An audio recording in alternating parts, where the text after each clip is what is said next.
Bukti-bukti adanya evolusi.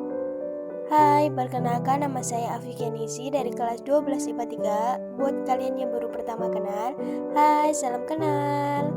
Hari ini kita akan mempelajari tentang bukti adanya evolusi. Apakah kalian tahu apa itu evolusi? Evolusi adalah perubahan pada sifat-sifat terwariskan suatu populasi organisme dari satu generasi ke generasi berikutnya. Perubahan-perubahan ini disebabkan oleh kombinasi tiga proses utama, yaitu variasi, reproduksi, dan seleksi. Berikut ini beberapa bukti yang dapat digunakan untuk mempelajari evolusi. Yang pertama, adanya variasi makhluk hidup. Individu yang termasuk dalam suatu spesies tidak pernah bersifat identik atau sama persis.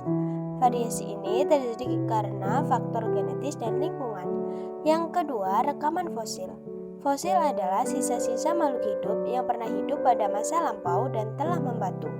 Fosil biasanya ditemukan secara kebetulan dan jarang sekali ditemukan fosil dalam keadaan utuh.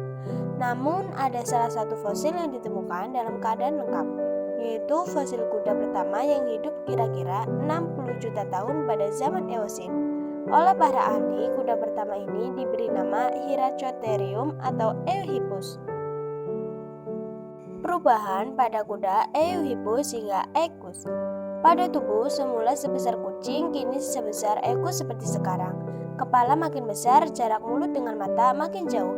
Leher makin panjang, gerah muka dan belakang makin besar makin sesuai untuk makan rumput. Kaki depan dan belakang makin panjang, gerakan makin lincah, lari makin cepat, dan gerakan rotasi tubuh menjadi mundur. Jari kaki atau kuku 5 jari menjadi satu, yaitu tinggal jari tengah. Bentuknya makin panjang, jari kedua dan keempat merupakan organ rudimenter yang tidak berfungsi lagi. Yang ketiga, biogeografi. Perjalanan Darwin ke Pulau Galapagos menunjukkan bahwa pada pulau-pulau yang berdekatan ditemukan jenis hewan yang mirip. Darwin menemukan burung laut yang sama dengan burung di Laut Pasifik serta menemukan 13 spesies burung daratan yang tidak dikenal di wilayah lainnya. Keanekaragaman burung di pulau tersebut diketahui adanya persamaan dasar, yakni bahwa burung-burung tersebut adalah burung finch atau sejenis burung penyanyi. Menurut Darwin, fenomena ini adalah suatu bukti bahwa burung-burung finch tersebut berasal dari nenek moyang finch yang berasal dari Amerika Selatan. Yang keempat, anatomi perbandingan, homologi dan analogi. Homologi merupakan organ tubuh yang sebenarnya bentuk dasarnya sama tetapi karena berubah struktur sehingga fungsinya berbeda. Contohnya adalah tungkai depan pada makhluk hidup. Sedangkan analogi merupakan alat tubuh yang mempunyai bentuk dasar yang berbeda namun mempunyai fungsi yang sama. Contohnya adalah sayap merpati dan sayap kelelawar yang mempunyai fungsi sama namun keduanya tersusun atas bahan yang berbeda. Perhatikan gambar berikut. Pada gambar pertama merupakan organ-organ analogi dan gambar yang kedua merupakan organ-organ homologi. Yang kelima, embriologi perbandingan. Embriologi adalah ilmu yang mempelajari tentang perkembangan embrio.